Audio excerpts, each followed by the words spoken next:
It is an unfortunate reality of being human and living on planet Earth that sometimes people go missing without any clue as to what happened to them. One day they're here, the next day they're gone. There's no clear indication of what happened. And despite everybody else's best efforts, nothing is ever learned about what happened to them. And so their families and their friends, they're left with this void in their lives that I can only imagine how terrible that is. There's no closure.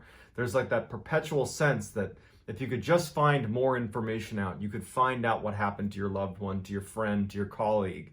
But many times, people never get that. These people just go missing and that's it. But in some cases where people suddenly go missing, they'll turn up again. Sometimes days, weeks, months, years later, in totally different locations from where they went missing. But sometimes, in very rare circumstances, these people that go missing will reemerge days, weeks, months, years later, not having any idea how they got there or what happened to them. And so today I'm going to share 3 of these reappearance stories. The first 2 are the most well-known, they're very famous. And the third one is not as well-known, but equally as intriguing. But before we get into today's 3 stories, if you're a fan of the strange, dark, and mysterious delivered in story format, then you've come to the right place, because that is all I do, and I upload 3 to 4 times a week, if not more.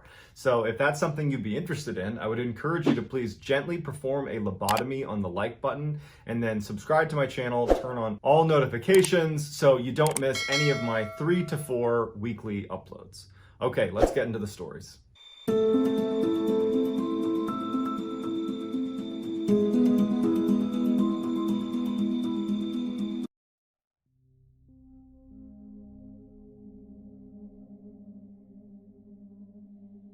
In 1978, a 23-year-old named Stephen Kubacki was attending a college called Hope University in Michigan. It was a small Christian school where he was studying German and history.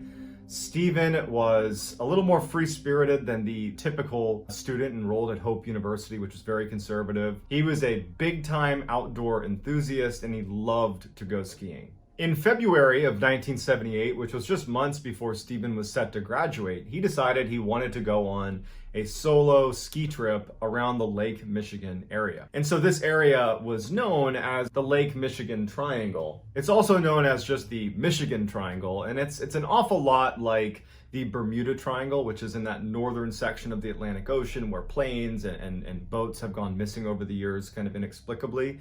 Well, the Michigan Triangle is like that. And starting in the late 1800s, there were all these disappearances that started occurring in the Michigan Triangle area. And so Stephen was going to be skiing around the Lake Michigan area, and so he would be in the Michigan Triangle. Now, he had told his friends and his family that he was just going out for a day trip, and Stephen was a very accomplished outdoorsman, excellent cross-country skier, so really no one bats an eye when he decides to go out and, go skiing. No one even thought twice about it. They're like, all right, cool, we'll see you tomorrow. A day after Stephen had left for this ski trip, some snowmobilers were out in the Michigan Triangle area, and they spotted a trail of ski tracks that led up to the edge of the lake, where at the edge of the lake were a set of skis and 2 ski poles. Just stopped abruptly, and they see that this looks like someone might have fallen into the lake. Now, there weren't any clear breaks in the lake itself, but they figured it was worth telling police and to at least let them know in case they're looking for someone who might have gone missing in the area. And so it was around this time that Stephen Kubacki's friends and family started to recognize that he wasn't back yet, and he should have been. And so they end up calling in an official missing persons report because he should have been back.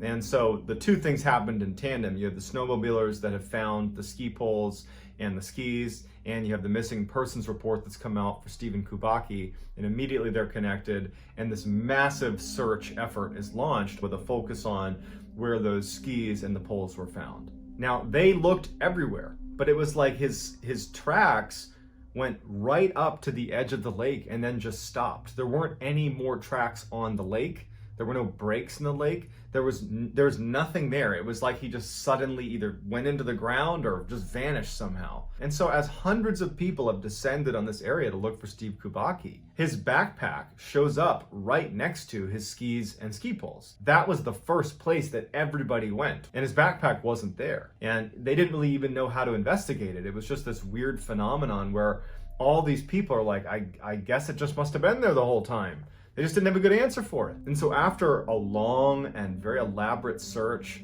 ultimately they had to call it off. And so they told the family and friends that what must have happened is he got out of his skis and put everything down, went onto the lake, and it cracked and he fell in. And so that's what everybody believed. I mean, why wouldn't they? 15 months go by and Stephen's father hears a knocking on the door. And who's at the door? Stephen Kubacki. And when he sees his son, he can't believe it because he believed his son was dead. But Kubacki has no idea, Steve has no idea how much time has passed. He saw a newspaper, Stephen saw a newspaper in his father's house, and it showed that it had been 15 months since he disappeared. He asked his father, like, how can this be? And he told Stephen, you were near Lake Michigan. That's 700 miles away. How did you get here? And Stephen's like, I woke up in a field about 40 miles from here, and I went to, my aunt's house, your sister's house, and she brought me here. And no one had any idea how he got there or why he was in the field in Pittsfield to begin with. In addition, Stephen had on clothes that he didn't recognize. He had a new backpack that had maps and all sorts of kind of like trinkets from different parts of the country. He had been to apparently San Francisco, Sacramento, all over California, to Chicago, to Utah. He's been all over the country, according to the things that are in his backpack. He had $40 in cash, he had new sneakers, new glasses, and he had a t-shirt on from a Wisconsin marathon. It says he was a participant in. And one of the only things that Stephen would say to the media, because he basically swore off the media and he didn't want to give his story to anybody, he just said to one of the news outlets that he felt like he had been doing a lot of running. But other than that, we don't know what he was doing for 15 months, and apparently he doesn't either.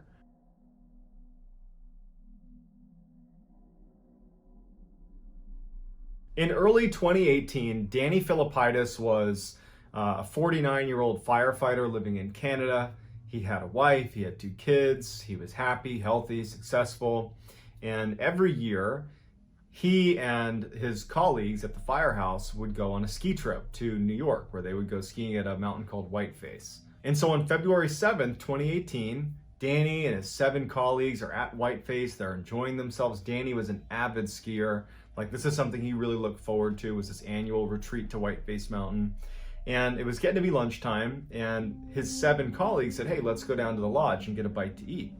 Danny was just having a great time on the mountain, and he was like, I'm gonna just do a couple more runs. I'll meet you guys in about 30 minutes or so. I'm gonna do a couple more runs before lunch. So they go down to the lodge and Danny continues to do a couple more runs. And so after an hour or so, and Danny still hasn't shown up at the lodge, his 7 colleagues have finished eating and they're like, you know what? I bet Danny just decided he wanted to skip lunch and he's probably just fine.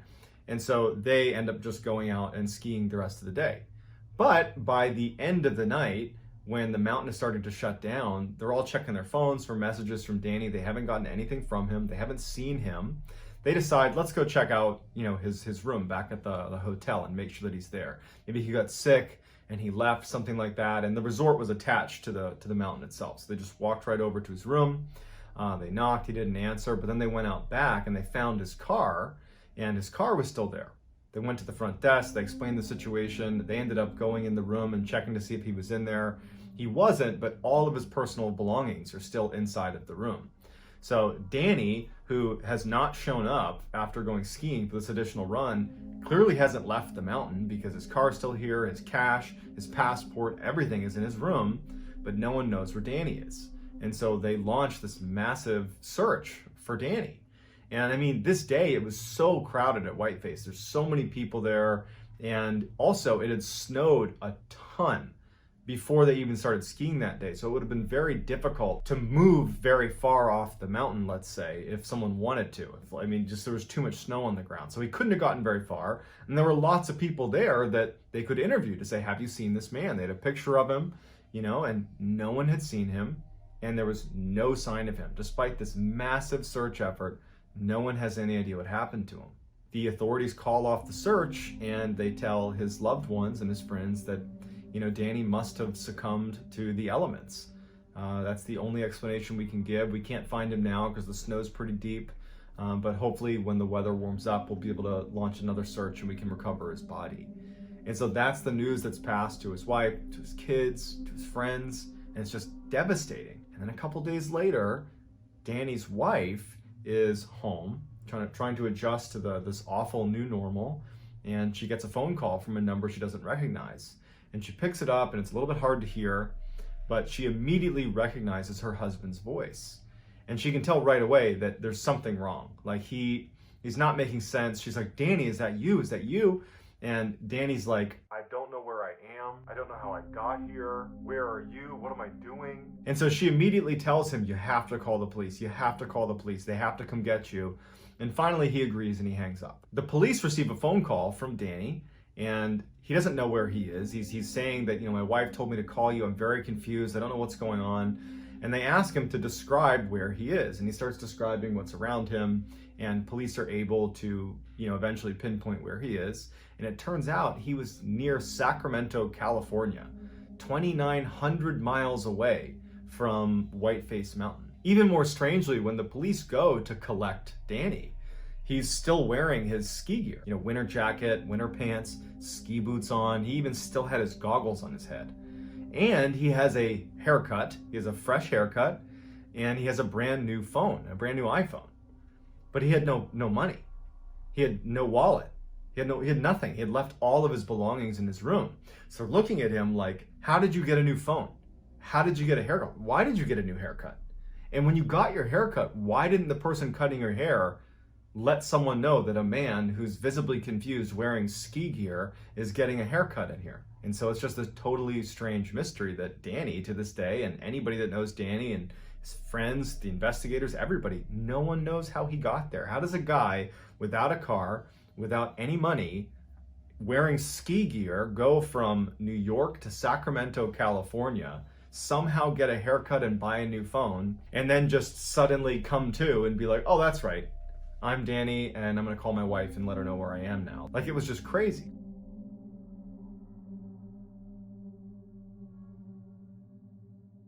So this last story was documented in the official American Ethnology Report from 1897, 1898. Although the story is, well documented in this report, the location is unclear. People have speculated that it's either Ireland, Scotland, or Wales. So just take this with a grain of salt that the location is not known. It's an older story, but it was officially documented in an official report. In 1898, a 12-year-old boy was playing at this river that ran near his house. He was out in the forest, he was playing to this river, and he had a bow and arrow, and he was practicing shooting his bow and arrow. And after a little while, he got bored of his bow and arrow, and he went to the stream itself, and he started to build a little dam in the river to try to catch some fish. And as he's building this thing up, he's down on his knees building up this little dam in the river, he notices someone is walking down the river towards him. And he looks up, and he would describe this person as looking normal, a normal looking stranger. It's a gentleman who shows up. He's wearing a nice suit. He walks over to Wofford, and he apparently just came out of the woods. And he says, hey, what are you doing? And the boy, he's like, oh, I'm making this fish trap. And he's like, man, that looks like a lot of work. Like, you should take a break. And the boy's like, yeah, I guess I could take a break. And the gentleman just says, well, if you want, while you're taking this break, you can come to my house. It's just up past the bend here.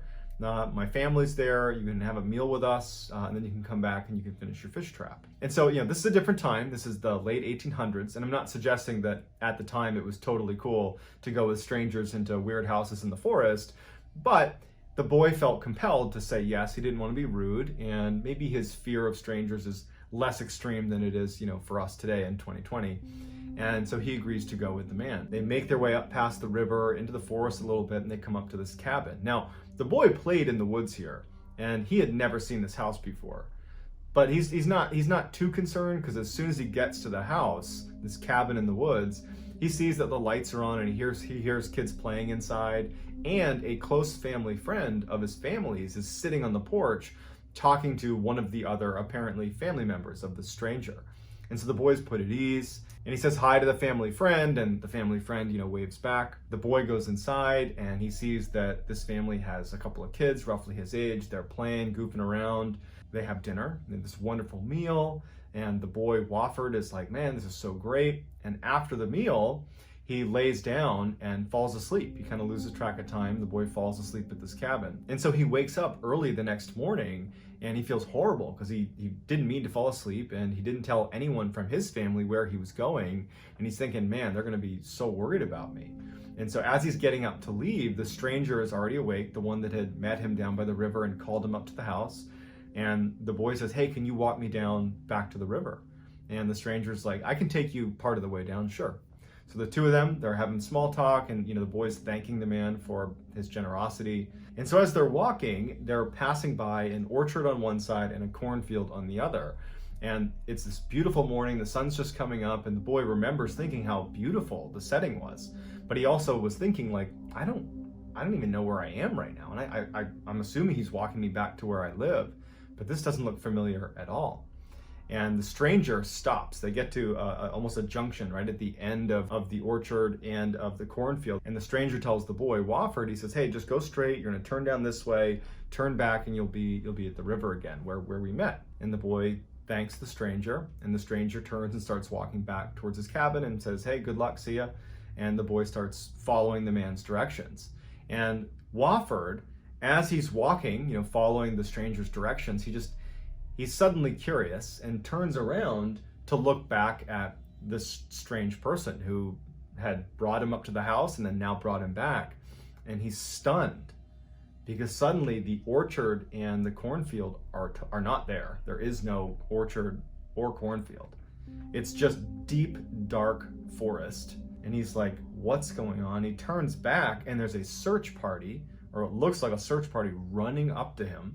Part of the search party is the family friend that he had seen at the house. And the boy's like looking at these people running towards him, like they're running to him. And he recognizes the family friend, and he can tell they're like urgently looking for him. And he felt bad because he knows he slept over through the night. So he's like, hey, I'm here. And they're like, where have you been? And the boy turns to the family friend, and he's like, didn't you tell them I was with you? And the family friend is like, what are you talking about? And he's like, yeah, the house with the family. We ate dinner together last night. And the guy, the family friend, is like, I've been looking for you for the past several days. I've been with your family looking for you. You've been gone for 3 days. And the boy is like, what? And as he's describing the kind of general vicinity of where this cabin was, he's kind of pointing back up towards where it was and describing it from where the river was. The family says to him that since you've been missing, we've heard rhythmic drumming non-stop coming from the section of the forest that you just described. We could never pinpoint where it was coming from. And now that you just showed up, the drumming has stopped. And so the kid's terrified, but there's no answers. Pretty creepy.